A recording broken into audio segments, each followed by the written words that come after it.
Chariot Kyore 안녕하세요.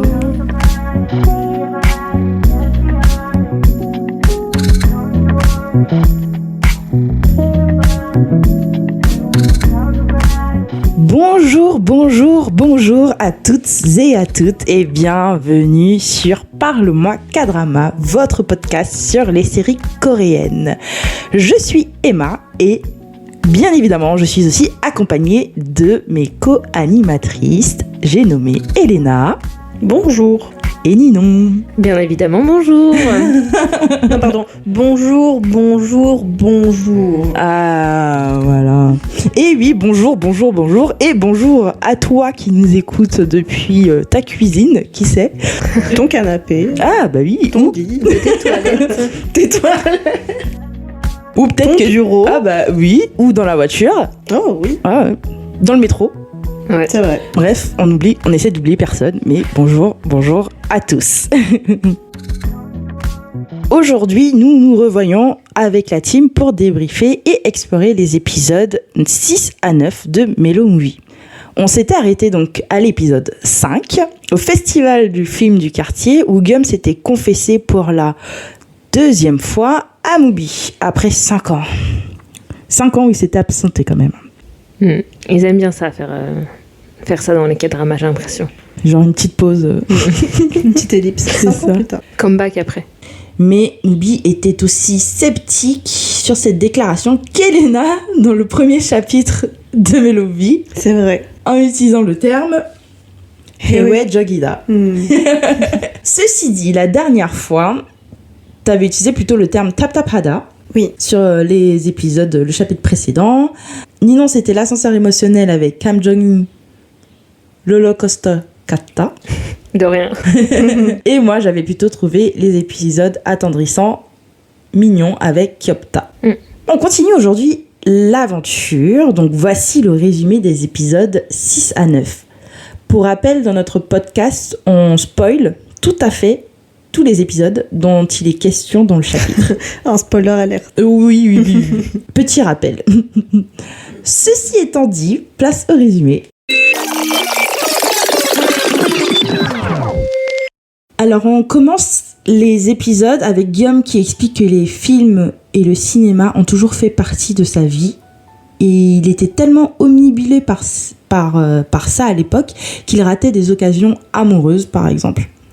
Il a dû quitter l'université, faute de moyens. Mais c'était pas si grave que ça, parce que dans les films, on peut tout faire. Même vivre cette expérience universitaire, finalement, tu vois. D'ailleurs, en fait, je fais déjà des parenthèses alors que j'ai dit 2 phrases pour le résumé. Mais en fait, je me rappelle qu'au début de l'épisode 6, on voit justement une affiche avec Bae Suzy. Ouais. Je pense que c'est ses débuts, du coup, je suppose. Je sais plus trop, mais effectivement, c'est un film qui date des années 2012. Donc ça doit être ses débuts au cinéma. Ouais, un truc comme ça. Parce que on rappelle qu'à la base, c'est pas une actrice. Oui, c'est une chanteuse. Idol. Elle fait partie de Miss A. Miss A, merci. Ah. Et donc du coup effectivement je voulais juste faire un petit wink à cette affiche qu'on voit. Et en fait le film d'ailleurs s'appelait Konjok Hagelon, Architecture, bon ça doit être en anglais mais je vais le dire en français, Architecture 101. Voilà. Alors à force de parler donc des films, de regarder des films, Guillaume a l'impression que sa vie commence à ressembler aussi à un film. Finalement, comme sa rencontre avec Mubi sur le tournage. Et je suppose que c'est pour ça que pour lui, il n'y avait pas d'autre issue possible à ce qu'en fait, il finisse avec elle, tu vois. J'arrive pas à dire si c'est beau ou si c'est... Présomptueux. Non, mais dans le sens où tu sais, tu peux te voiler un peu la face en disant « Ok, ma vie, c'est comme un film, donc il va forcément y avoir un happy ending. » Enfin, tu vois, ce genre de choses. Je sais pas si du coup, tu te voiles pas un peu la face. Après... C'est beau dans le sens où, oui, il perd pas espoir. Il vit surtout dans son monde, quoi, un peu. Ouais, c'est ça. Il a tellement l'impression donc, de vivre dans son propre film qu'il propose souvent à Mubi des rencontres au hasard. C'est un hasard bien organisé, attention, c'est genre à 16h devant le Topoki Truck, enfin voilà. Mais c'est les fameux comme de par hasard de l'épisode précédent. C'est ça.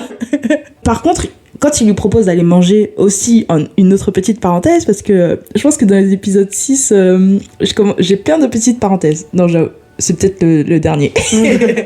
Mais à un moment, il propose à Movie d'aller manger une pizza. Et il lui demande qu'est-ce que tu aimes comme pizza. Et là, elle lui dit j'aime les hawaïennes. Déjà ça. Team hawaïenne. Ah non. C'était ça ta parenthèse. En fait, c'est un débat qu'on a en interne. Et je suis désolée, l'ananas chaud, comme dit Moubi, comme dit Guillaume, ça devrait pas exister. Il a fini par le tester, je pense qu'il a approuvé. Non, il a approuvé par amour, mais c'est pas vrai, c'est pas la vérité. Team hawaïenne, c'est trop bon. Vous qui m'écoutez, sachez que c'est trop bon. Et on devrait inviter un Italien. Il te dirait tes 4 vérités. Tu sais qu'en vrai, ce débat, il y a peut-être des gens qui sont tellement contre les Hawaïens qui vont se désabonner de notre chaîne. Non, donc Emma, je te propose qu'on clôture ce débat. Bon, alors je reprends. Donc il lui propose plein de sorties comme ça. Ils font plein de trucs ensemble. En fait, on dirait déjà même qu'ils sont un peu un couple. Mais en fait, je me rappelle aussi que c'est à ce moment-là que Mubi traverse supposément une période plus ou moins difficile parce que dans l'industrie du cinéma, il y a un mec qui est mort de surmenage. Et apparemment, chaque fois que quelqu'un meurt comme ça, la presse reparle de la mort de son père à elle. Donc en quelque sorte, Guillaume voulait aussi être là pour elle, finalement, à travers changer tout. les idées. Exactement. Et à travers tout ça, j'ai remarqué qu'il arrêtait pas de la nourrir aussi. Donc c'est tout le temps des sorties où ils sont en train de manger. C'est toujours les meilleures sorties de toute façon. Les Coréens ne font que manger dans les dramas, je suis désolée. Et franchement, c'est le pire truc parce que tu dis, ok, genre ils font 40 kilos tout mouillés, mais ils passent leur vie à manger dans chaque épisode. Et toi, t'es devant ton écran, ça te donne super faim du coup. Sauf que toi, t'es pas 40 kilos tout mouillé, tu vois. Mais c'est ça, mais du coup c'est fou. Mais ouais, du coup ils sont tout le temps en train de manger et je me dis peut-être qu'en fait c'est ça l'amour. De toute façon on dit l'amour fait grossir. Ah bon? Bah apparemment, tu prends du poids quand t'es heureux. Donc, Bon, ils ont pas l'air si heureux que ça, mais... Donc elle passe de plus en plus de temps avec lui et aussi avec son frère. Et au départ, Movie qui hésitait à répondre au Kopek, donc à la déclaration de Guillaume, finit par accepter quelque part ses sentiments. Et sous les conseils de sa mère, elle fait même un pas vers lui. On se souvient donc de la scène où elle l'invite en disant « En fait, Guillaume, j'ai besoin d'un coup de main pour transporter des affaires.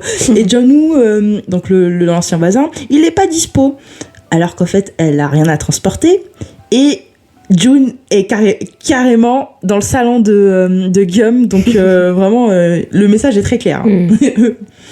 Donc ils se déplacent avec la voiture de Guillaume, on ne sait pas trop où ils vont, mais sur le chemin, la voiture tombe en panne en plein milieu d'un champ de, je sais pas, de tournesol. Non. En tout cas, c'est des fleurs jaunes.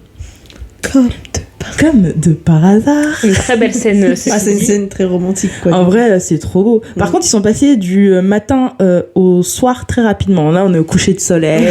Oui, enfin, en Corée, le soleil se couche assez tôt. Mais on va dire que c'est pour ça. Ouais, d'accord. On va dire qu'ils sont allés super loin aussi, alors. Donc là-bas, Movie accepte officiellement les sentiments de Guillaume, tout en expliquant qu'au départ, elle n'aime pas apprendre des choses sur les gens, tout simplement parce qu'elle ne veut pas s'attacher. De peur de les perdre. Wink Wink, son père qui est décédé. Moi, je pense que c'est fortement lié. Cela étant dit, ils finissent quand même par s'embrasser. Youhou! Bon, c'est la deuxième fois, mais youhou! Ça t'a moins choqué? C'était l'épisode 6, donc... Ça arrivait plus tranquillement. Non, pardon, t'étais déboussolée. Non, c'était quoi? Débordée. Débordée? Ah ouais, carrément, elle est débordée. J'étais débordée. Submergée même. Ça, c'était pas ça, c'était submergée. Submergée, mais c'est parce que je voulais utiliser un bon terme français, mais sinon j'étais débordée. Donc là, c'est officiellement leur jour number 1, leur jour numéro 1. Donc le travail de Guillaume a payé quelque part. Bravo. Oui, il a eu son histoire d'amour comme dans un film. Mais c'est ça. Comme dans un film. Donc tout au long de cette partie, ils sont tous les deux trop mignons, ils se baladent la main dans le quartier, ils essayent de se donner des noms mignons, enfin un vrai petit couple tout mignon quoi. Mais pas encore demain, mais j'ai une autre parenthèse. J'ai une autre parenthèse, c'est juste qu'en fait effectivement en l'envoyant embrasser donc Guillaume, ça m'a fait penser qu'en fait, Park Bo-gum... Park Bo-young, pardon, oui. Park Bo-young, en fait... c'est le monsieur. De type masculin. Qui joue actuellement dans... C'est quoi déjà? Good Boy. Ouais.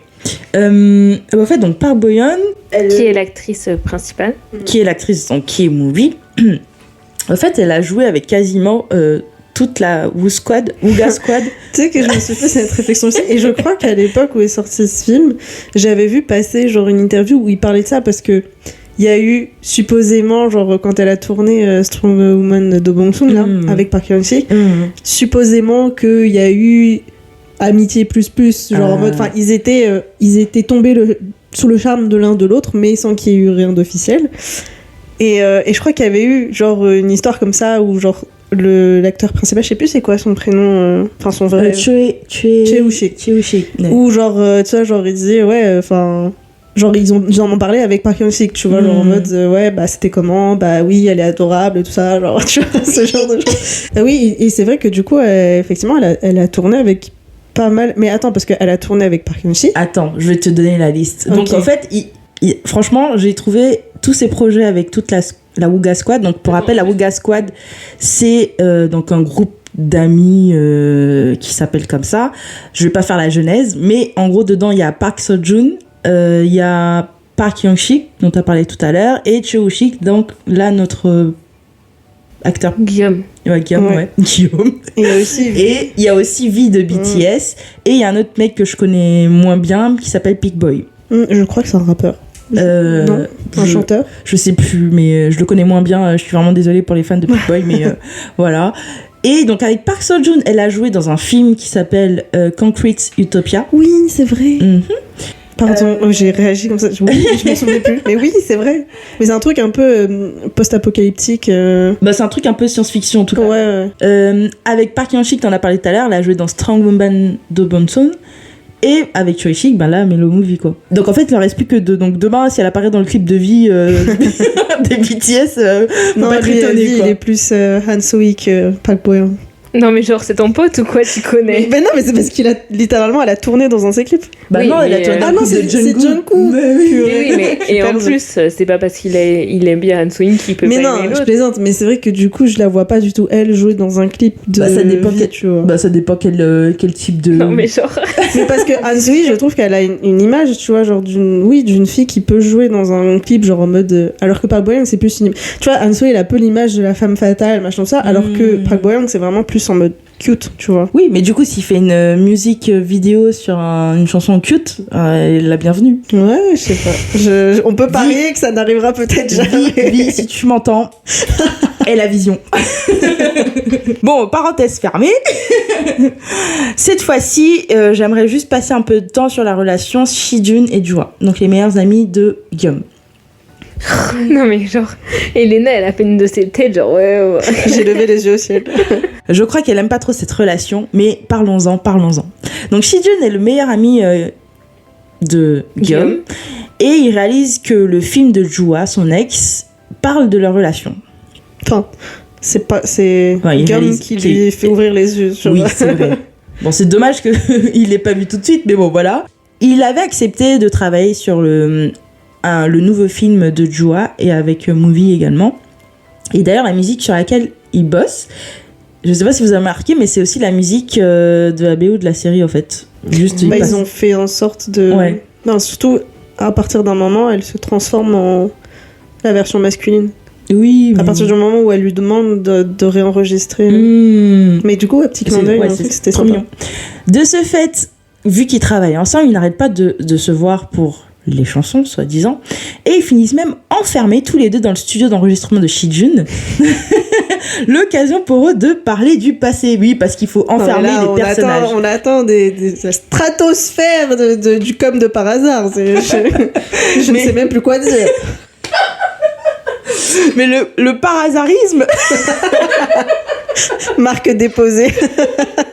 Mais voilà, mais ce qui est cool, c'est que ça leur donne l'occasion de parler un petit peu, de s'ouvrir.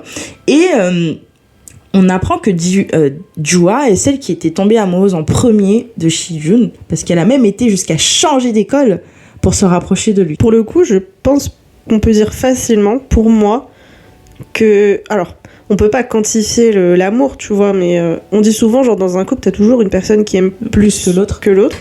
Et je pense honnêtement que c'est elle. Mais rien que... Alors, au niveau des sentiments, je disais encore, c'est pas quantifiable, mais dans ses actions et dans sa manière de se comporter, pour moi, elle exprime beaucoup plus aussi. Oui, parce lui, que pas du tout. Elle le dit, mais même elle le dit, même encore maintenant, alors qu'ils sont plus en couple, tu vois.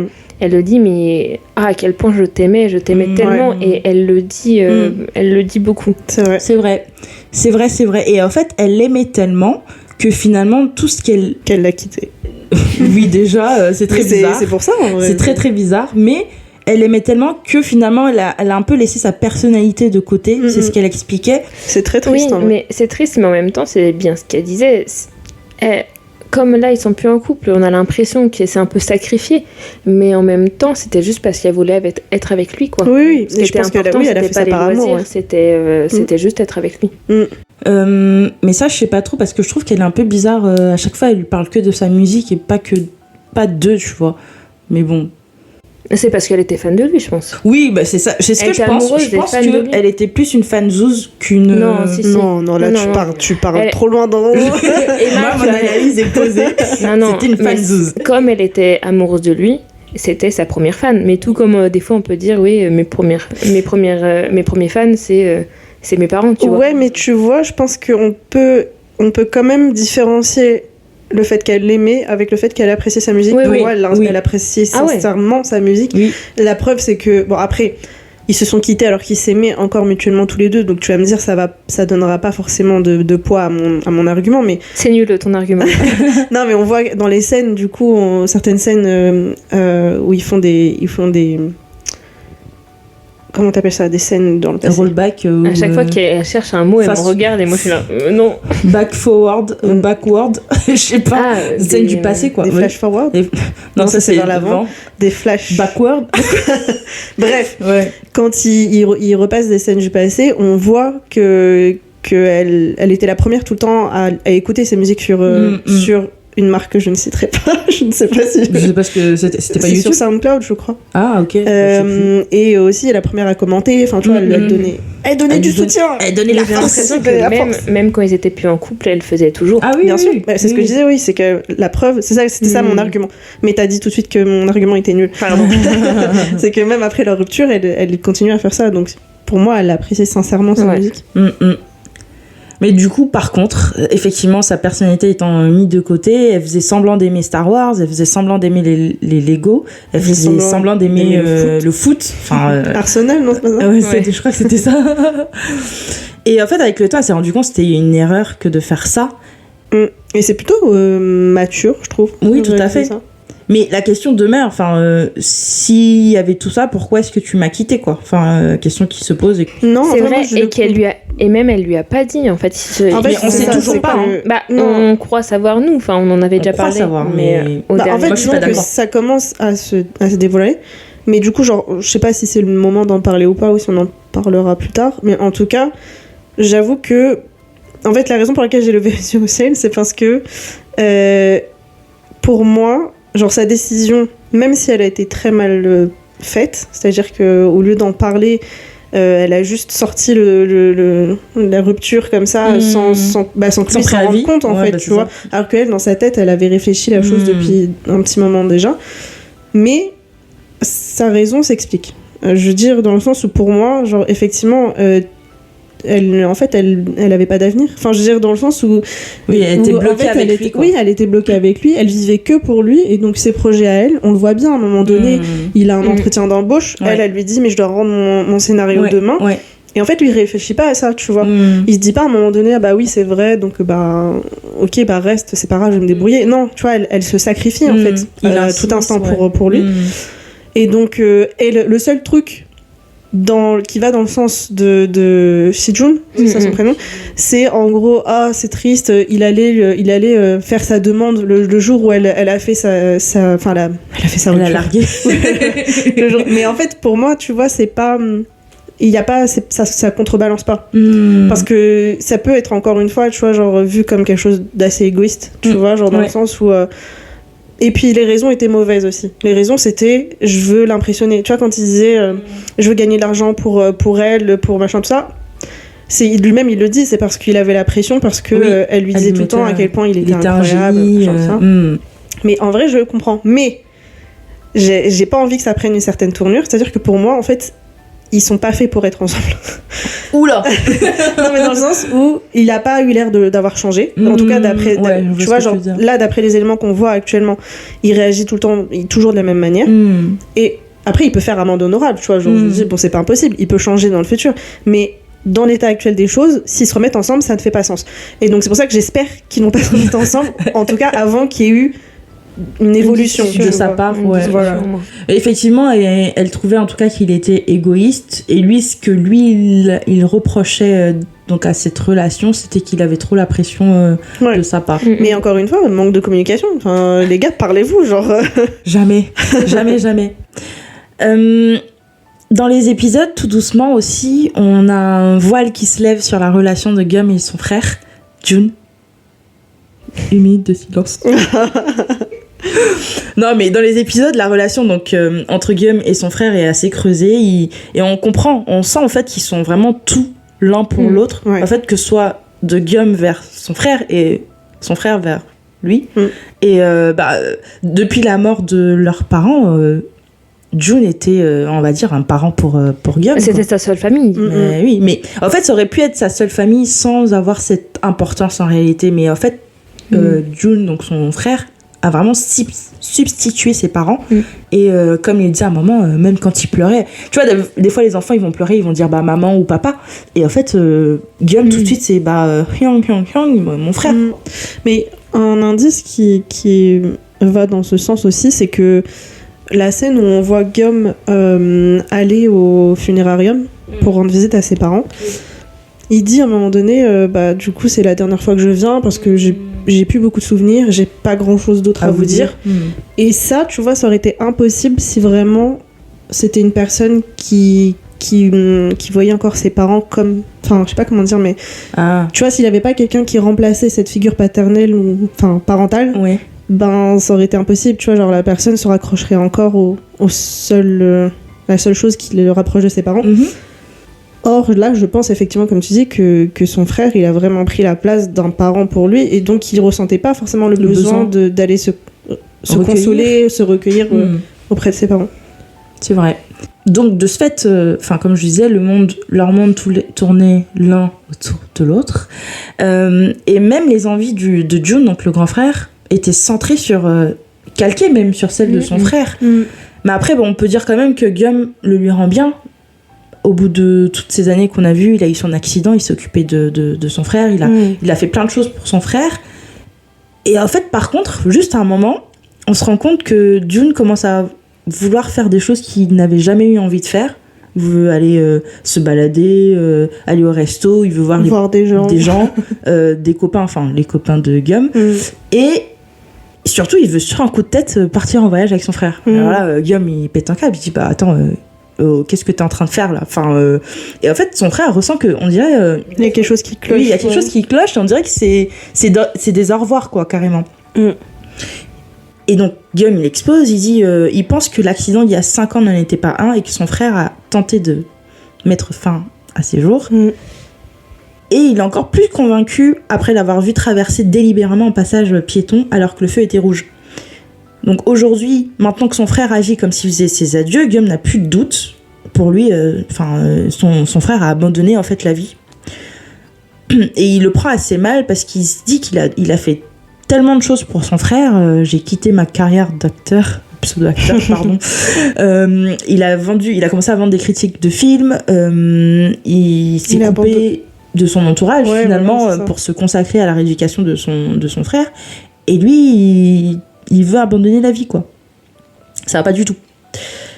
Malencontreusement, June finit par aller à l'hôpital pour sa maladie en soi. Et Guillaume, en préparant les affaires de son frère, tombe sur une sorte de lettre d'adieu, une vraie lettre écrite de la main de son frère. C'est pas une lettre d'adieu. Pour moi, c'est pas une lettre d'explication, mais pour moi, ça sonne comme des adieux parce qu'il sait qu'il est condamné, tu vois. Pour moi, c'était pas ça. Pour moi, c'était vraiment... pour lui expliquer que non, il voulait pas peut-être pas forcément se suicider, mais pour lui expliquer son choix. Mais comme il pouvait pas lui dire, il n'avait pas eu la force de lui dire en face, il lui écrit une lettre. Mais c'est juste que je pense que c'était dépeint comme une lettre d'adieu aussi, parce que c'est les derniers... C'est ses derniers mots, en fait, avant... Ouais. Oui, mais sauf que lui, après, en allant à l'hôpital, il voulait se soigner, finalement. Donc il y avait un espoir. Non, en fait, pour moi, il était déjà condamné. Il savait qu'il était condamné. Mais... Et par contre, sur la question du suicide, il l'avoue à demi-mot. Il dit... j'ai fait une erreur, une très grave erreur, mais en gros, maintenant, j'ai envie de vivre. Je me suis rendu compte que j'avais envie de vivre, etc. Et c'est ça qui est le plus terrible, le plus triste, plus déchirant, comme tu dis. Mais c'était effectivement, je dirais pas jusqu'à dire que c'était genre son testament, mais tu vois, je pense que c'était une dernière lettre à son frère où il lui révélait ses sentiments les plus profonds. Parce que jusqu'à présent, il a pas réussi à lui exprimer. Mais parce que c'est quelqu'un qui s'exprime pas beaucoup, de toute façon, on l'a bien vu. Et effectivement, il avoue aussi que Guillaume était sa seule raison de vivre. Bon, comme on l'a pas arrêté de le dire, c'était ses dernières paroles. Parce que June ne sortira plus jamais de l'hôpital. Mes larmes, beaucoup de larmes. Linon, si tu regardes à ta droite, je crois qu'il y a une grosse tache de sel. À ta droite ou à ta gauche? Dû à mes larmes, torrent de larmes sur ces épisodes, au secours. J'ai lâché aussi mes petites larmes. Non, mais c'était trop dur. Après, pour revenir sur June, c'est vrai qu'il l'avoue à demi-mot, mais comme il dit, ma raison de vivre, c'est toi. Et que, comme je veux ton bien, limite, je t'abandonnerai jamais. C'est un peu contradictoire, finalement. Pour moi, de toute façon, l'être humain est contradictoire. Donc, en fait, à un moment donné, il a eu un moment de faiblesse, tu vois. Oui, il a peut-être eu un moment de faiblesse par rapport à l'accident. On sait pas si c'est un vrai accident ou pas. Mais tu vois, par rapport à notamment le moment où il traverse la route, je sais pas s'il a vraiment eu envie de... Non, au moment où il traversait la route, je suis pas sûre. C'était peut-être à cause des médicaments ou parce qu'il avait l'esprit ailleurs. Ça, tu vois, je l'ai plus vu comme ça, comme tu disais, parce qu'il disait qu'il avait des moments d'absence. Donc ça, je pense que c'était dû à ces moments d'absence à cause de sa maladie. Parce qu'en fait, ce qu'on n'a pas précisé, mais les séquelles de son accident, c'est qu'il a eu des problèmes au cerveau. Et donc, du coup, ça a fait que... Ouais, il avait des moments d'absence. C'était cardio-pulmonaire, le mec, il a dit un truc comme ça. Ouais. Parce que je sais pas si c'était... du coup, si c'est pulmonaire, c'est que c'était plus trop oxygéné, j'imagine, dans le cerveau et que du coup, il y a des défaillances. Peut-être. J'imagine. J'avoue, j'ai pas réfléchi jusqu'à là. Mais c'est logique. En tout cas, c'est la cause de sa mort, c'est cardio-pulmonaire. Oui, c'est pas... c'est pas... Il y a eu un traumatisme crânien aussi. Enfin, de toute façon, il y en a eu un. Ouais, c'est sûr.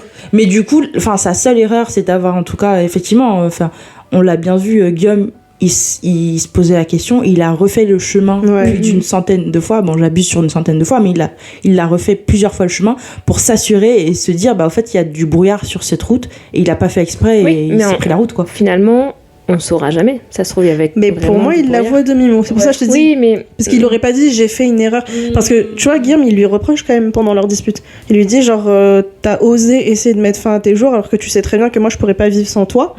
Et son frère, dans sa lettre, pour moi, il répond, il dit, bah oui, c'est vrai, j'ai fait une erreur, mais aujourd'hui, je sais que j'ai envie de vivre. Après, Guillaume, il lui reproche pour la voiture, mais il lui reproche pour plusieurs choses. Et je pense que si vraiment il y a eu envie de mettre fin à ses jours, c'est peut-être la voiture, mais pas forcément les autres choses que Guillaume lui reproche. Non, oui, moi je pense que c'était l'accident dont il parlait principalement. Je pense qu'il Après, c'est juste choses, moi. Guillaume, c'est parce qu'il avait aussi cette impression que de toute sa vie, son frère n'avait pas envie de vivre, en fait. Genre, même ses choix, tu vois, il trouvait ça très bizarre que son frère il avait, tu vois, sortir au resto, des trucs comme ça, c'est des choses qu'il faisait pas du tout. Et rien que ça, pour lui, c'est une impression de, t'as pas envie de vivre, en fait. Ouais. Mais en fait, si, il avait envie de vivre juste à travers son frère. Parce que ce qui le rendait heureux, c'était de voir son frère heureux, tout simplement. Donc, au revoir, June. Bon, cette perte laisse Guillaume sans voix et me laisse aussi sans voix. Mais il n'exprime pas sa douleur à son entourage et il fait comme si tout allait bien. Mais le soir venu, quand il est temps de rentrer chez lui, il est incapable de franchir la porte de chez lui. Il dort dans sa voiture. Je sais pas si on entend dans les micros les voisins, mais sachez que si vous entendez, c'est juste les voisins. Donc, il est incapable de franchir le seuil de sa porte et il dort dans sa voiture. Moby finit par s'en apercevoir et elle décide d'emménager plus ou moins chez lui pour l'aider à surmonter ce deuil. Elle lui confirme qu'elle l'aime et qu'elle sera toujours là pour lui. Et ça encore, je trouve que c'était pas cliché comme scène. Je dis encore comme si je l'avais déjà dit, mais c'est parce que je me suis fait cette réflexion. J'ai trouvé que la scène était convaincante. Tu vois, dans le sens où, genre, la scène de confession où tu les vois dire Sarani et tout, ouais, tu vois, on en a vu pas mal, genre, dans les comédies, comédies romantiques, dans les dramas de romance et tout. Et des fois, tu vois, genre, c'est juste, ouais, je t'aime. Mais là, tu vois, genre, je sais pas, genre, ça avait du sens. Ça avait du sens et ça avait de la profondeur. Et j'ai apprécié, du coup, cette scène. C'était très émouvant. Par contre, le réalisateur Masangu Kamdonim, est le seul à parler franchement, finalement, à Guillaume et à lui mettre des mots sur la douleur qu'il ressent, sur les sentiments qu'il ressent en ce moment de deuil. J'ai trouvé ça très beau aussi. Et après, un petit moment aussi, alors que Guillaume s'apprête à jeter toutes les affaires de son frère, justement dans ce process de deuil, il pense bien faire à vouloir jeter toutes les affaires de son frère. Le jeune Chanu, donc l'ancien voisin, là, le petit manet de la bande, lui rappelle qu'il vit un moment assez difficile et qu'en fait, il vaudrait mieux pour lui de se poser juste 2 secondes et de réfléchir ou d'attendre avant de tout jeter, de prendre son temps, quoi. Au final, il est plutôt bien entouré, je trouve. Les gens le guide dans son deuil. Je trouve que c'était plutôt... chaque scène était vraiment intéressante avec le point de vue de chacun. Et chacun, j'ai envie de dire, était légitime. Tu vois, genre, par exemple, l'ancien voisin, le jeune, lui, il parle d'expérience parce qu'il dit, littéralement, il a été confronté à la mort des dizaines de fois, mais il a été très malade dans son enfance, donc il sait ce que c'est, de risquer de mourir, et de confronter à la mort. Et du coup, c'est pareil, il y avait de la sincérité, tu vois, je trouve, dans ce qu'on lui disait. Ouais. Non, c'était beau. Et après, j'ai bien aussi apprécié... Bon, j'en parlerai plus tard. Suspense. De son côté, Mubi subit une coupe budgétaire sur son film et elle perd tous ses investisseurs. Aïe. Elle baisse les bras face à son projet. Mais bon, elle n'a même pas essayé. C'est ça. Exactement. Sa mère et le réalisateur, donc Masangu Kamdonim, lui font remarquer qu'elle abandonne un peu trop facilement quand même. Pour Masangu, il se demande pourquoi est-ce qu'elle a choisi cette voie. Il comprend pas et nous non plus. D'ailleurs, même il dit plus que ça, il dit « Je ne sais pas comment tu t'es retrouvé dans le monde du cinéma, mais c'était ton choix.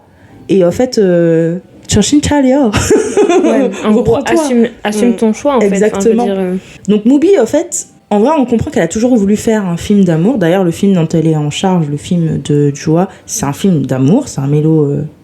movie. Mais non, c'est un mélodie. Mais avec son caractère, finalement, personne ne la prenait vraiment au sérieux sur ce choix. Et la raison principale, pour moi, c'est que son père l'a inspirée pour ce genre, finalement. Parce que c'était son genre préféré, j'imagine. Et c'est surtout parce qu'il trouvait ça réconfortant. Elle le dit même, on a toujours besoin d'amour de temps en temps. Et mine de rien, je pense qu'elle-même, ça l'a réconfortée. Et c'est pour ça que ça l'a poussée à aller vers ce genre-là aussi. Ce qui est très triste, c'est que ça l'a réconfortée de l'absence de son père. C'est ça qui est un peu... non, mais c'est vrai. En fait, on voit une scène à un moment donné où, du coup, on comprend que c'est un peu ça. C'est qu'on la voit une première fois regarder un film de ce genre avec son père. Et donc, elle a assimilé, en fait, ce moment avec du réconfort. Et tu sais, c'est comme... Je sais pas, genre, alors ça va être très bizarre ce que je veux dire. Quand tu entraînes un animal, genre tu vas faire un clic et il va savoir que ça va être le clic, ça va vouloir dire que tu vas avoir une friandise. Tu vois ce que je veux dire? Ouais. C'est quoi le terme? J'ai encore regardé. Non, mais tu sais, je pense que t'avais... Oui. Mais je pense que t'avais même pas besoin d'aller aussi loin. Genre, je veux dire. T'avais compris. Non, mais surtout que t'aurais même pu faire l'exemple avec, je sais pas moi, à un moment de ta vie, t'écoutes une musique. Aujourd'hui, tu l'écoutes. C'est vrai que c'est plus humain.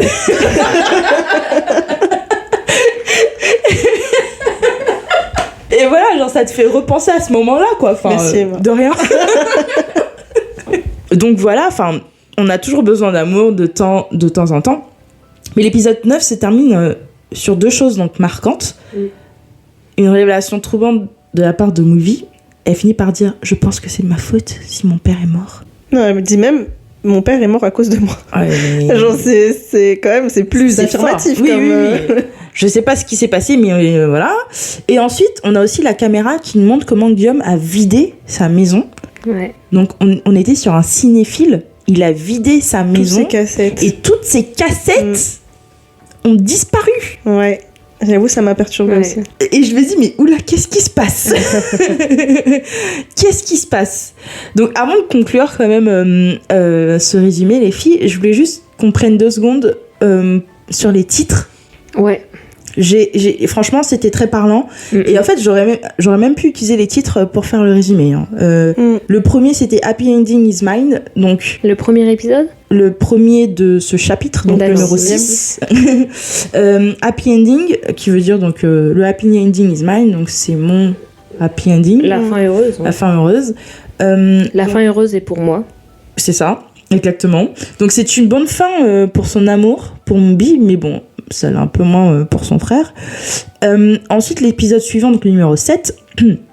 Muabul hamke hejoso komawo. Ije seroun ne muabul tonaba. Littéralement, c'est merci d'avoir partagé cette aventure avec moi. Maintenant, pars dans ta nouvelle aventure. Là, on était clairement dans les adieux du frère de Guillaume. Ensuite, t'avais All You Need Is Love, l'épisode 8, où c'était tout le process de deuil de Guillaume, qui était pourtant un garçon si joyeux. Enfin, là, on voit bien qu'il est entouré d'amour par son entourage pour passer, en fait, ce cap du deuil. Et enfin, on a le dernier épisode, donc numéro 9 de ce chapitre. Uri는 서른을 잘하는 이방인 같았다. Nous avions l'air d'être des étrangers qui se connaissaient bien. Nous avions l'air d'être des étrangers qui se connaissaient bien. Et c'est un épisode où on se concentre sur Jua et Shijun, qui effectivement essayent plus ou moins de revivre quelque chose. Et voilà, je voulais juste qu'on prenne 2 secondes sur ces titres qui résumaient aussi très bien. Et des très beaux titres à chaque fois, je trouve, dans cette série. Un peu poétique d'ailleurs, je trouve. Ils sont plutôt subtils d'ailleurs aussi, je trouve. Oui. Parce qu'on en parle de certains animés, et le nom de l'épisode, c'est littéralement l'événement important qui se passe dans cet épisode. Donc tu te fais spoiler. Oui, de fou. C'est vrai. Alors mais que là, ils sont subtils. Tu le devines, mais pas tant que ça. En fait, tu le devines, mais à en la même fin temps, de l'épisode. Oui, en fait, tu dis ah mais oui, ça fait sens. Tout à fait. Donc cette partie de la série explore lourdement en réalité les thèmes du deuil, des relations humaines complexes. Et aussi, on s'est attardé sur les personnages secondaires. Ça tisse un peu en contraste entre la romance principale. Justement, ça fait un peu de bien. Et voilà, les filles, c'était le résumé des épisodes 6 à 9 sur Mellow Movie. 고생했어. 네, 감사합니다.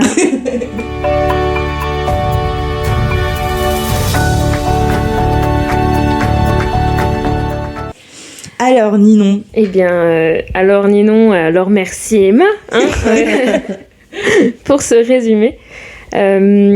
Alors Ninon, donc je suppose que c'est à moi, c'est ça? C'est ça tes transitions maintenant, merci. Il n'y a plus aucun effort. La prochaine fois, elle va juste me faire un signe de tête. Vas-y.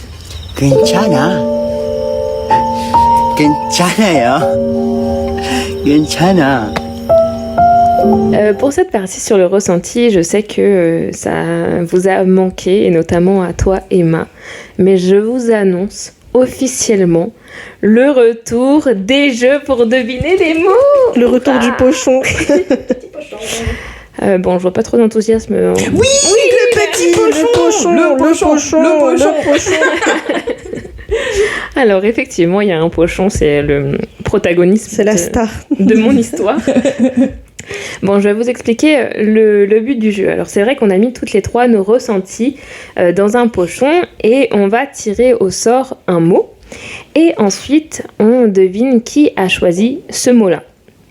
Par contre, je vais vous donner des règles.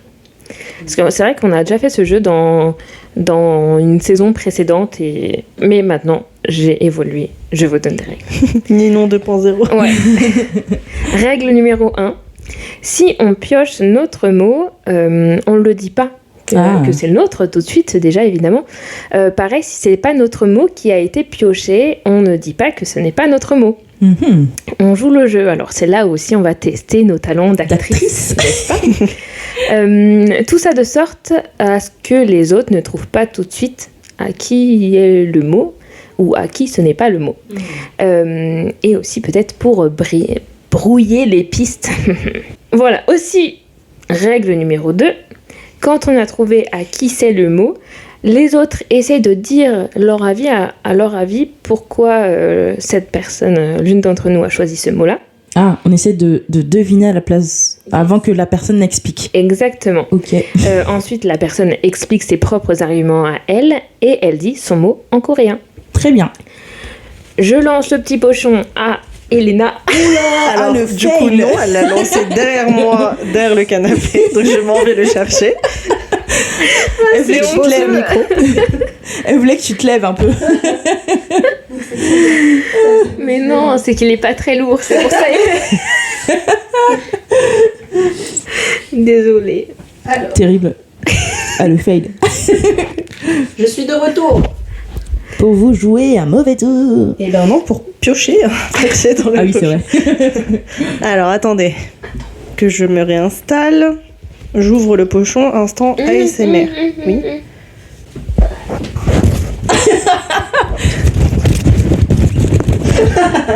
L'instant ASMR. J'adore. Mais a-t-elle pioché un mot déjà? Oui, un ou deux. Le premier mot, en français, alors c'est pas un mot, c'est une expression. Ah. Avoir le cœur lourd. 마음이 무겁. Est-ce que t'es en train de dire que... Ok. 마음이 무겁다. Maami Bugopta. Maami 무겁다. Alors, je suis désolée, filles, mais Là, ça peut shotgun. être tout le monde. Non, Là, ça peut pour être moi, Emma. c'est toi, Ninon. Je suis désolée, mais les expressions, on est habitué à ce que ce soit Ninon qui nous Mais les vous fournisse. rigolez ou quoi? C'est pas une expression genre... Maami Mugopta. J'ai le cœur lourd. Moi, je dirais que Ninon nous a habitués à plus compliqué. Ah Oui, ça c'est pas une vraie expression en vrai. Et au vu de ce que Emma nous a dit, a priori, la mort de June t'a particulièrement... Ça t'a pas marqué toi, Elena? Bah si, mais je veux dire, j'en ai moins parlé que Emma. Après, c'est parce qu'elle a fait le résumé. Parce que Mais- aussi t'as pas eu de chronique encore. C'est vrai. Je dirais que c'est le mot de Emma. Et alors, à part le fait que ça soit une expression, pourquoi tu penses que c'est moi? Parce que Maomi Mugopta. Non, mais en plus, j'ai senti que tu avais le cœur lourd durant le résumé. C'est toi qui as taché ton canapé de pleurs. Et pourquoi pas Je sais Elena alors? Je dirais que c'est toi. Tu dirais que c'est moi? Ouais. Mon cœur était lourd. Je pense. En fait, Ninon, je la vois donner des expressions plus compliquées. Genre, roller coaster. Même écrit, on a du mal à lire.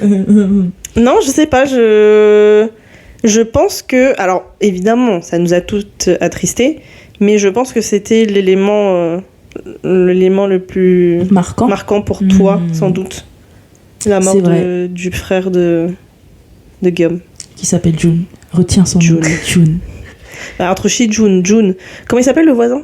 L'ancien John Who. John Who? Il y a un H devant part. Who. Ok. Mais Voilà, ouais, ils s'appellent un peu tous John, June. C'est Juna. un peu raciste, ce que tu June. dis.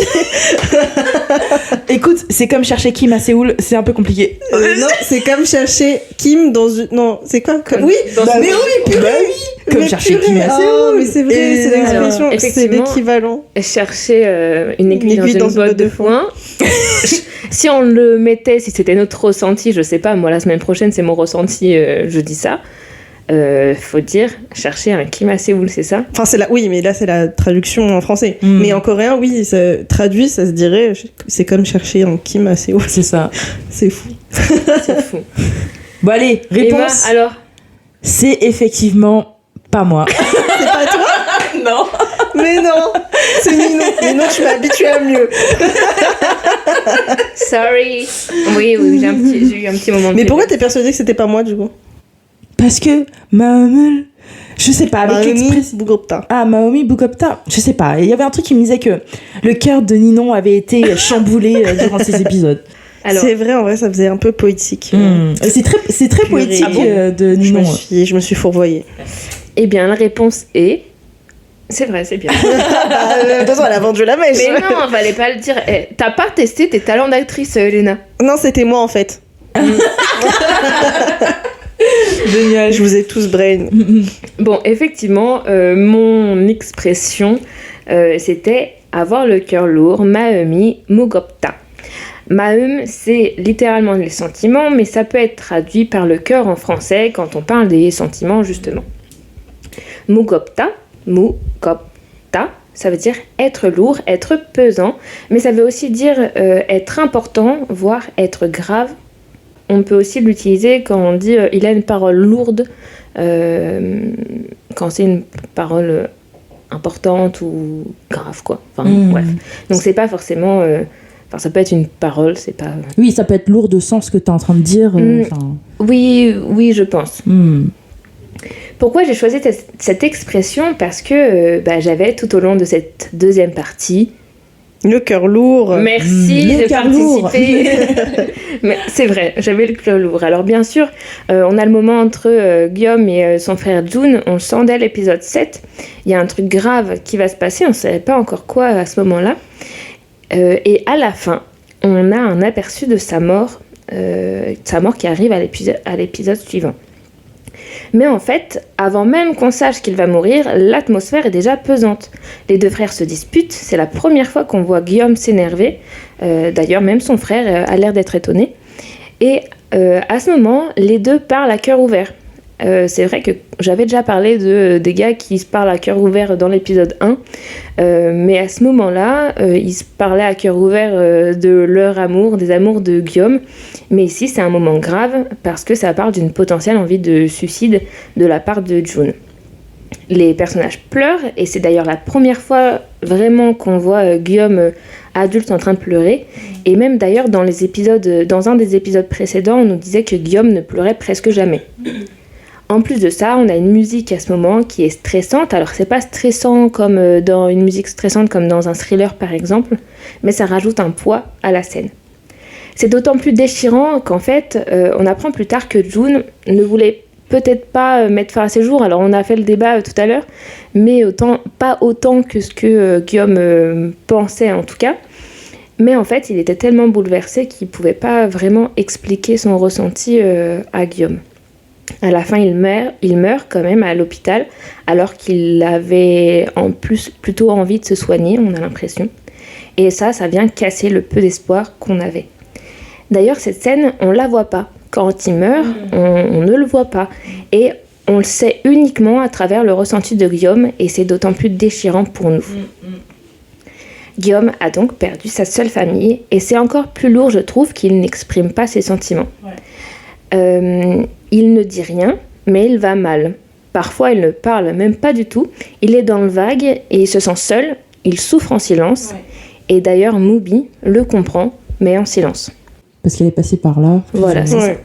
Mais en même temps, elle a un réconfort silencieux. Alors, certains pourraient penser que c'est dommage. Certains pourraient penser que, justement, c'est ça qui...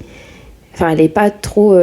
envahissante. Voilà, envahissante non plus. Donc, a priori, c'est ce dont il a besoin. Oui. C'est ce que tu allais dire. Non, j'allais dire qu'à un moment, elle le dit aussi, que peut-être qu'il a besoin d'être seul en ce moment. Et en vrai, il y a une scène qui le montre. Parce que on voit les proches de Guillaume, donc chez June, le barman, et Joie, oui. qui lui envoie... En fait, c'est des... Comment dire? Il lui envoie des messages... pas chez June, justement. Chez June, il n'envoie pas de message. C'est vrai. Il sait pas comment faire parce que justement, je sais pas quoi lui dire. Oui, c'est vrai. Et limite, ça aide plus Guillaume qu'il est pas. Si, il lui a envoyé à un moment donné, est-ce que t'as mangé? Non, il lui envoie pas. Il lui envoie pas. Il lui envoie pas? Non. Il hésite à lui envoyer. Parce que du coup, j'allais dire, mais oui, en fait, si Guillaume, ça l'épuise plus qu'autre chose, en fait, ces sollicitations qui partent d'une bonne intention, mais en fait, a priori, il a besoin d'un réconfort silencieux comme lui Petite procure. parenthèse d'ailleurs, c'est que Shijun lui envoie pas de message. Et j'ai l'impression que c'est justement ça qui donne une bouffée d'air aussi à Guillaume. Et ça montre que les deux, en fait, même si on avait vu les chapitres précédents que la communication n'est pas géniale, mais en même temps, là, ils se parlent pas du deuil en tant que tel, enfin de la mort en tant que tel. Mais ils se comprennent. Mais ils se comprennent sans rien dire. Et ça, je trouvais que c'était quand même... ça veut vraiment dire qu'ils se connaissent bien. Après, je pense qu'effectivement, parce qu'il y a toute une scène où on voit l'hésitation de Shijun sur la manière de se comporter avec Guillaume. On voit que on lui reproche, que les gens lui reprochent de pas du tout lui avoir parlé. On voit par exemple la scène avec Joa qui lui dit mais comment ça tu lui as pas envoyé un message, vous n'êtes pas parlé vu depuis le décès de Jun, etc. On sait pas, du coup il y a pas de scène qui montre que ce silence blesse ou pas Guillaume, mais en revanche a priori non. Hein, a priori non, mais après tu vois genre il avait quand même besoin je pense de sa présence puisqu'on voit la scène où ils se réconcilient pas parce qu'en vrai ils étaient pas fâchés, mais où ils se rapprochent, où ça redevient naturel entre eux, c'est quand il lui a fait toutes les actions. Non, mais il a quand même fait des choses, c'est-à-dire qu'il a fini par être présent sans être là. En fait, il lui a apporté des choses. Quand il dormait dans la voiture. Voilà, quand il dormait dans la voiture, il prenait soin de lui, mais à distance. Et on voit que ça a touché Guillaume quand même. Par contre, là où je te rejoins, c'est qu'ils se connaissent mutuellement. C'est-à-dire que Guillaume, il sait que Shijun est très très mauvais dans la communication et qu'il sait pas exprimer ses sentiments. Et donc c'est pour ça qu'à un moment donné, quand Shijun il veut se lancer dans un débat mélodramatique où il lui explique que voilà, il sait pas comment s'exprimer, machin tout ça, Guillaume il lui dit mais à quoi tu joues, tais-toi, genre tu vas pas te lancer dans ce discours. Viens on va au bain. Et ouais, viens on va au sauna et c'est bon quoi. Mais ouais, c'est vrai que ce moment était attendrissant. Mais en même temps frustrant parce que il sait pas exprimer ses sentiments et c'est quelque chose qui peut être dommageable en vrai dans la vie, tu vois, genre. Ouais. Tu voulais rajouter quelque chose, Emma ? Non, c'est bon. Je plus 1, c'est tout. Je plus sois. Je plus sois, ouais. Mais c'est vrai que tout ce silence de la part de Guillaume, je pense que c'est d'autant plus lourd ces moments-là qu'en plus de ça, on s'identifie en fait à Guillaume. Il y a des périodes où même nous, ça, qu'on soit en deuil ou pas, mais il y a des périodes où ça va, il y a aussi des périodes où ça ne va pas. Ça peut ne pas se voir. Mais c'est quand on est seul que c'est dur car on est là tout seul avec nos pensées et nos souvenirs. Oui. Et justement, alors ça fait, je rebondis sur mon propre mot de la dernière fois, mais ça fait comme des vagues, comme des montagnes russes, dans le sens où en fait, si tu sais pas, si t'es pas forcément proche du personnage, tu le vois pas. Quand il est avec nous, d'autant plus avec lui parce qu'il montre pas ses... Il est très, il peut être avec nous, comme si j'étais sa pote, mais je veux dire avec ses potes, super enjoué parce qu'il est tout le temps comme ça, mais juste quand il est tout seul, ça va pas. Et puis c'est là où c'est d'autant plus dangereux, j'ai envie de dire. Et c'est d'autant plus important qu'il soit accompagné à ce moment-là, quoi. Ouais. Et je pense que nous, en tant que spectateurs, ça nous touche beaucoup plus parce qu'on le voit, cette phase d'oscillement. Et c'est vrai qu'à chaque fois, dans ces moments-là, je me rappelle qu'en tant que spectateur, on est omniscient. Et en vrai, ça peut paraître très, très basique, ce que je vais dire, mais ça joue énormément sur la profondeur et sur la manière dont les scénaristes peuvent manipuler nos sentiments. Puisque nous, on voit tout. On sait tout, tu vois, genre quand par exemple on va dire 2 personnages sont en dispute, tu connais le point de vue de l'un, le point de vue de l'autre, et c'est vrai que ça rajoute vraiment une profondeur dans la manière de comprendre les sentiments des personnages. Donc ne jugeons pas les gens sans savoir leur vie, quoi. C'est vrai, exactement. Bon. Waouh. Et justement, Guillaume, pour ne plus souffrir, on en a un peu parlé tout à l'heure, il veut oublier ses souvenirs en se débarrassant des choses qui le relient à son frère, dans l'épisode 9 notamment. Alors il y a la petite chaise, le fauteuil roulant, et même à un moment, il se retrouve seul dans la maison. On voit qu'il s'ennuie un peu parce qu'il fait le ménage, mais bon, je sais pas si sa maison elle a vraiment besoin de faire le ménage. Et il décide de cacher les photos pour ne plus y penser. Et là, moi, j'ai vraiment fait « Non, fais pas ça !» Je me suis dit quand est-ce que ça allait arriver, en vraiment. Ouais. Parce que j'avais vu dans les scènes, je le voyais, tu vois, il montre des fois des photos avec son frère, et je savais que ça allait arriver. Moi, ça m'a brisé le cœur. En vrai, je l'ai pas vu venir. Non, en vrai, c'est logique parce que c'est une image qui te ramène à ta douleur. Oui, c'est vrai. C'est logique son action, mais je m'attendais pas à ce qu'il. Ouais, à ce c'est qu'il dur le quand même. fasse, ouais. Oui, non, je dis pas que la scène était dure à voir, mais Pas dur, ça fait sens, c'est logique en fait de réagir de cette manière. C'est logique, mais tout le monde ne réagit pas de cette manière. Oui. Mais il y en a qui préfèrent ne pas regarder non plus. Donc bon. Bah, après, comme Domnim l'a dit, hein, processus de deuil. Ouais, c'est clair. C'est clair. Tout le monde vit son deuil différemment. En parallèle de tout ça, on apprend que le film de Mubi ne pourra pas être produit. Et là, je me demande, est-ce que le monde va laisser nos personnages tranquilles un jour? Mais non, on est dans un film, Nino. Dans un Non, mais mec, franchement, Dans un mélo. Non, mais le sort s'acharne quand même sur tous ces gens. Mais ça allait plutôt bien jusque-là, et au bout d'un moment, il fallait. Mais il faut nous maintenir entertainés. Oui. C'est ça le truc. Et il y a même un contraste, toujours en parallèle, entre les couples. Guillaume, Mubi et Sojun et Jua. Les uns sont tristes, enfin les premiers sont tristes. Le couple Guillaume-Mubi est plutôt triste à ce moment-là, alors que les autres vivent des bons moments, alors que quand même au début c'était complètement l'inverse. Mais parallèlement, ils sont soudés.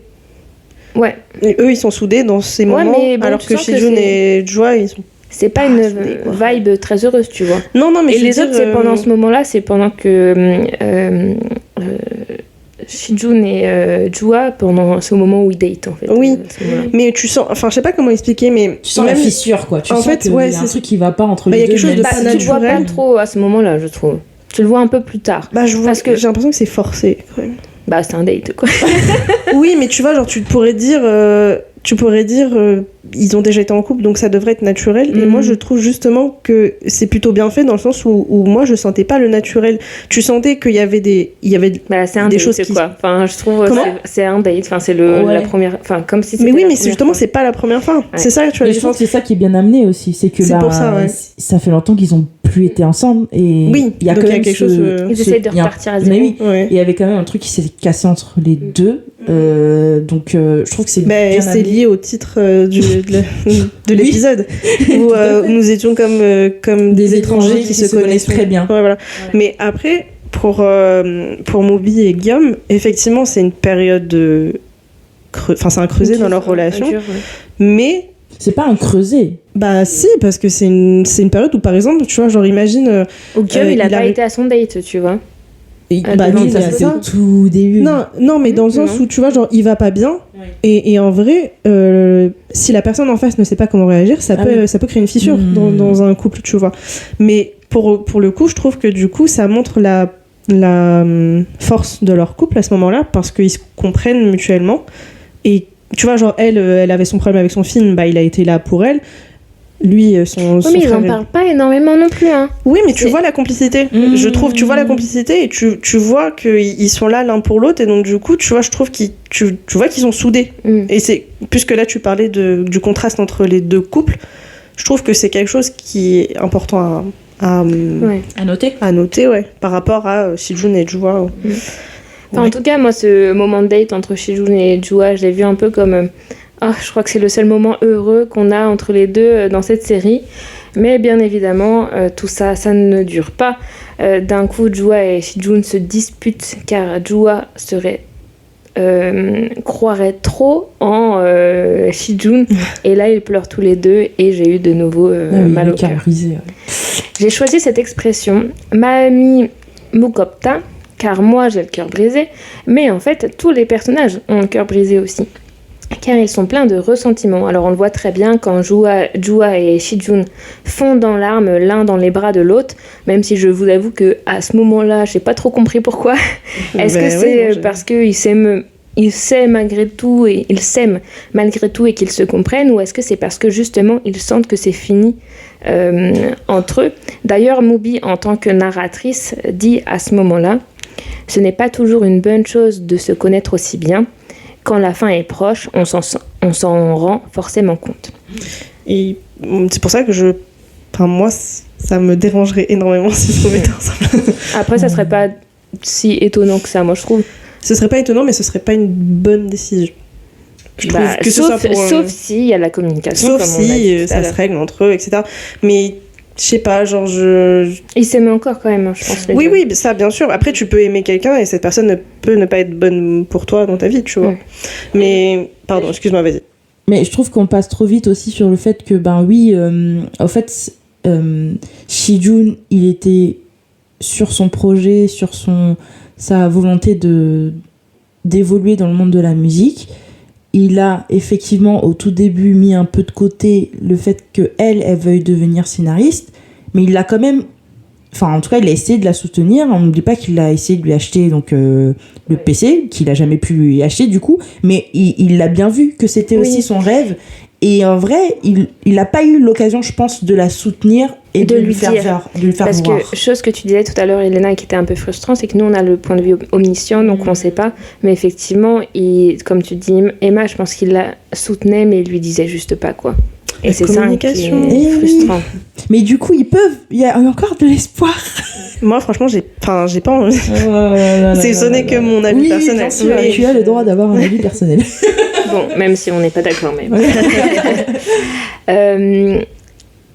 Voilà, je parlais des personnages qui ont le cœur lourd. J'ai parlé de ce couple-là, mais aussi, ça se finit quand même plutôt mal. Il y a Moby, je crois que c'est une des dernières phrases qui dit qu'elle pense que son père est mort à cause d'elle. Et aussi, je le rappelle, Guillaume pensait que son frère voulait se suicider, même si, on ne sait pas trop finalement. Mais ce qui fait qu'il regrette de ne jamais avoir pu l'emmener en voyage comme il avait demandé. Il a enlevé toutes les cassettes de sa maison. Maemi Mokopta. Emma, tu pioches? Je te lance pas le pochon? Moi, je te le lance. Ça va.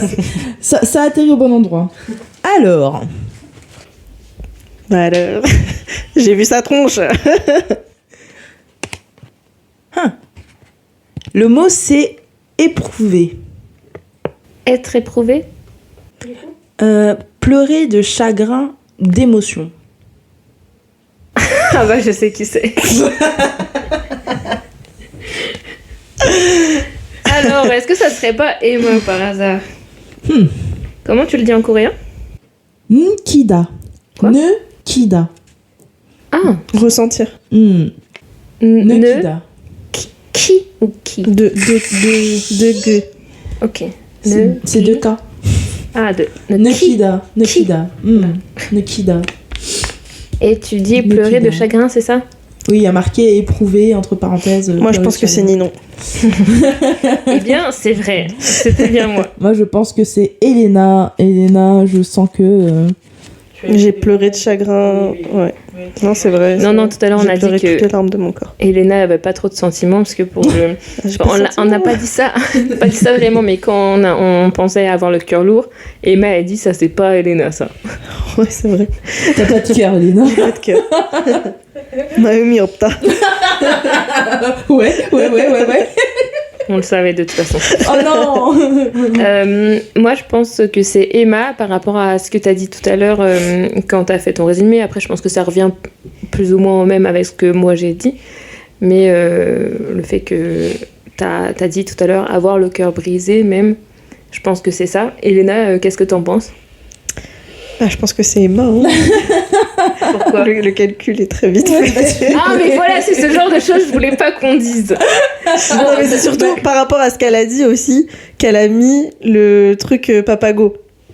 Oui, c'est vrai, tout à l'heure, elle nous a dit... mais c'était là, par rapport à la prononciation, mais après, j'ai refait un petit papier. C'est pas le même. C'est vrai. Mais alors, quels sont tes arguments pour que Emma choisisse ça? Mais moi, j'avais déjà dit par rapport au précédent, le mot précédent, Maemi Mokopta, que pour moi, il y avait sans doute chez Emma quelque chose qui se ramenait à genre c'était triste, elle a pleuré, donc ça fait sens puisque le papier précédent n'était pas le sien. La prochaine fois, j'en mettrai pour d'autres pour brouiller les pistes. Ouais, un quatrième, un autre mieux, ouais. Effectivement. Donc oui, Ninon, oui, Elena, c'était moi, Nkida. Je sais pas trop comment le prononcer, mais Nkida. J'ai trouvé éprouver le mot. Après, je pense que ça dépend aussi de la phrase dans laquelle tu l'utilises, mais il y a aussi le mot, ça veut aussi dire ressentir. Et en fait, c'est un mot que j'ai choisi aussi parce que il est revenu dans l'épisode plusieurs fois. Tu veux dire que t'as ressenti des choses là pendant ces épisodes, mais c'était des choses globalement tristes? Oui. Tout à fait. Et est-ce que c'est connoté triste, du coup, si c'est pleurer de chagrin? Oui, c'est ça. En fait, t'as 2 significations. Hein. Quand on ouvre le Larousse, t'as la signification numéro 1, signification numéro 2. Je ne vous apprends rien. Ah, la Rousse, ils ont des mots coréens maintenant. Non, mais... Et donc, effectivement, parmi les significations qu'on donne à Nekida, il y a éprouver, mais dans le sens pleurer de chagrin, pleurer d'émotion. Et c'est ce que j'ai ressenti durant ces épisodes. Donc, pour pas retomber dans je suis trop triste, etc., et utiliser des termes trop communs. Donc, Nekida, je trouvais que ça tombait parfaitement avec ce que tu as déjà expliqué, Ninon, et ce que, finalement, dans mon résumé aussi, hein, j'en ai un peu parlé. C'est vrai. Shijun qui s'en va de façon prématurée. C'est pas Shijun, c'est Jun. Ah, pardon, Jun. J'ai dit c'est Jun. Ah, oui. Jun qui s'en va de façon prématurée. Shijun et Jua qui essayent de se rabibocher, mais en même temps qui explosent d'explications un peu l'un vers l'autre, mais en même temps, on n'a toujours pas le fin mot de l'histoire en réalité. Enfin, moi, je l'ai toujours pas en tout cas. J'ai trouvé ça vraiment dur de voir tous ces personnages pleurer à chaudes larmes. Et de l'épisode 6 ouais, c'est long, 4 épisodes. Hein. Mais oui, en fait, et une fois que c'était ouvert, les vannes, là, ça s'arrêtait plus. Hein. Ouais. Bah, au final, on a eu que l'épisode 6 où c'était à peu près joyeux. Ouais. Mais mon mot, du coup, parce qu'on sait que c'est le mien qui reste, il sera lié à ce que je vais dire là maintenant. Mais même cet épisode-là, je trouve que c'était pas forcément de tout repos. Ouais, non, bien sûr. Mais voilà, donc Nekida, éprouvé, pleurer de chagrin ou d'émotion.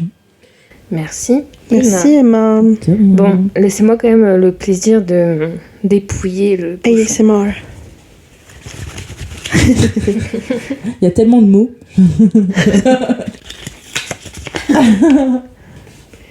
Elena, je te déteste. Pourquoi ? Ça veut dire que le mot en coréen est compliqué. Ça aurait pu être un truc que tu t'aurais choisi.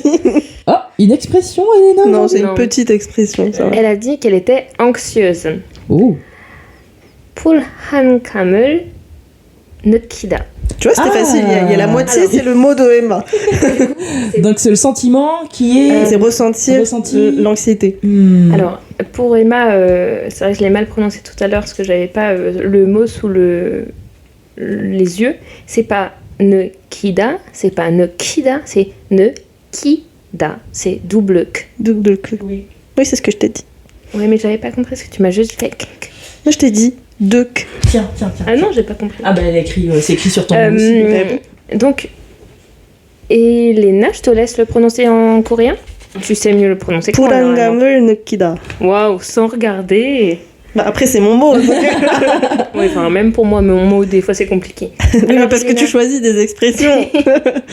Pourquoi as-tu été anxieuse ? En fait, je le disais, du coup, je spoilais un petit peu ce que j'allais expliquer avec mon mot. Mais en fait, je trouve, vous me direz si vous avez ressenti la même chose, je trouvais que dans l'épisode 6, même dans l'épisode 6, en fait, j'étais déjà anxieuse.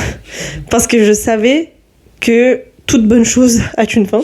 Et c'était trop suspect que les choses aillent si bien à l'épisode 6. Voilà. Et puis, évidemment... Après, c'est une comédie, hein. C'est une mélomane. C'est pas comédie.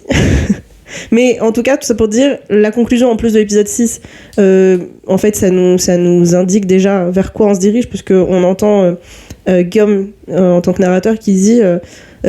c'est les meilleures personnes, je crois, un truc dans le genre qui dit les meilleures personnes qui partent en premier, un truc dans le genre. C'est vrai. Et donc, bon, j'ai tout de suite compris que son frère allait nous quitter. Hein. Bah, on voit un peu l'image aussi à la fin. Oui. Mais bon. Mais donc voilà, j'ai été anxieuse tout au long de l'épisode 6. Et en fait, après, t'es anxieux parce que... Enfin, moi, j'étais anxieuse de l'état de Guillaume. Je me suis dit, ok, à tout moment, il peut faire une bêtise. À tout moment, il peut tout claquer et décider de redisparaître et on va plus le revoir. La relation Shijun Jua, ça m'a rendue anxieuse aussi parce qu'en fait il y a tellement de tension dans cette relation et tellement de non-dits que à tout moment tu te dis ça va péter et ça n'a pas loupé, ça a fini par péter.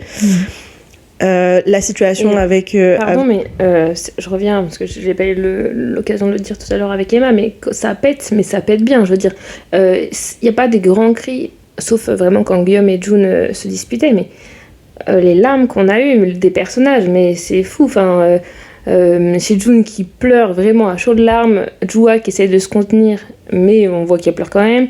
Guillaume, pareil, qui pleure beaucoup, alors qu'il nous a pas habitués à ça, et les larmes dans les yeux de son frère. C'était une bonne... ils se sont bien lâchés, quoi. Oui, après, je disais pas ça dans le sens où ça Ouais, explose non, mais je sais, mais- de manière... Enfin, d'une mauvaise manière, mais disons que, ouais, tout ça, c'est une accumulation, mais ça m'a rendue anxieuse, en fait, sur les 4 épisodes. Et là, même la fin, en fait, de l'épisode 9, où tu te dis, ok, il y a un nouveau rebondissement, alors qu'on est au dernier épisode, le prochain épisode, c'est le dernier épisode, je me suis retenue de ouf de pas le regarder, où tu t'apprends... Alors, mon analyse, c'est que elle s'est fait une montagne. Oui, Je oui, pense oui. qu'elle s'accuse de quelque chose qui, en réalité, n'est pas de sa faute. Mais du coup, c'est quelque chose de lourd à porter pour elle parce qu'elle elle se reproche la mort de... ouais. Ouais, voilà, elle s'est persuadée, elle se reproche la mort de son père. Bon, on sait pas, hein, ça se trouve, ce sera vraiment le cas. Ça se Et trouve, donc, elle a vraiment poignardé, on sait jamais. Non, mais après, tu vois, genre... C'est toujours en la fait, mélo, tu là. vois le truc en mode... je sais pas, genre, c'est à cause de moi qu'il a pris la route et donc il a eu un accident, ou tu vois, ce genre de choses.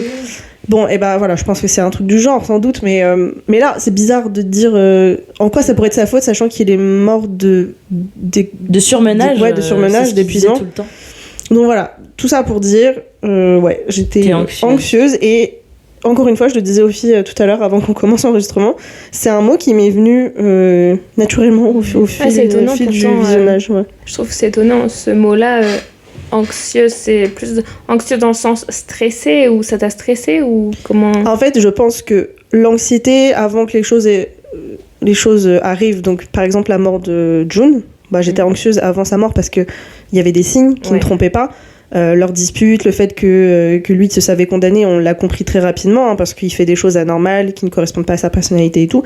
Donc ça m'a rendue anxieuse. Et après, je pense que c'est l'accumulation de situations stressantes qui ont fait que j'étais anxieuse, parce qu'en fait tu te dis ok, à tout moment les choses tournent mal, et ça tourne mal en fait, que ce soit pour Mubi, que ce soit pour Gum, que ce soit pour Shijun et Jua, enfin, et en fait je vois pas un seul personnage où ça va bien là dans les épisodes 6 à 9, tu vois. Donc ouais, mais j'espère que ce sentiment va changer pour l'épisode 10 et que ça va se résoudre sur, on sait pas, hein, peut-être un happy ending ou pas, on sait pas. Parce que c'est ça le truc aussi des mélo mess, c'est qu'on n'est pas persuadé qu'il y a des happy endings, hein, Oh. Bon, dans les mélo ne brise pas mes espoirs, s'il te plaît, Elena. On va reprendre le mantra de Guillaume qu'il avait dans la partie précédente, c'est la roue, c'est s'il y a quelque chose de mal qui t'arrive, la j'aime chance bien. arrive. Normalement quelque chose de bien t'arrive après, mais bon. Mais voilà, c'était tout pour mon mot. Très bien. Donc le mot d'Elena était être anxieuse. Pulangamel Nekida. Mais Emma était... Enfin, elle voulait dire le mot éprouver, pleurer de chagrin, Nekida. Et moi, j'avais le cœur lourd, Maemi Mukopta. J'ai cru que t'allais dire Maomi, Tatatage. Tu vois, tu l'utilises beaucoup, Maomi. Hein. Eh ben, écoute, j'ai beaucoup de sentiments. Hein. je ressens beaucoup. Je ressens beaucoup. Contrairement à moi. Oh là là là là. Bah écoutez les filles, merci beaucoup Ninon, merci beaucoup Elena et merci beaucoup à moi-même. Voilà. Merci Emma. Rien nous. Comme vous connaissez déjà la chanson, on va s'arrêter ici et proposer donc une deuxième partie aux épisodes 6 à 9 avec la partie culture et jeu de traduction pour la prochaine fois. Voilà. Donc merci beaucoup à tous de nous avoir écoutés. Torajujasa. 감사합니다.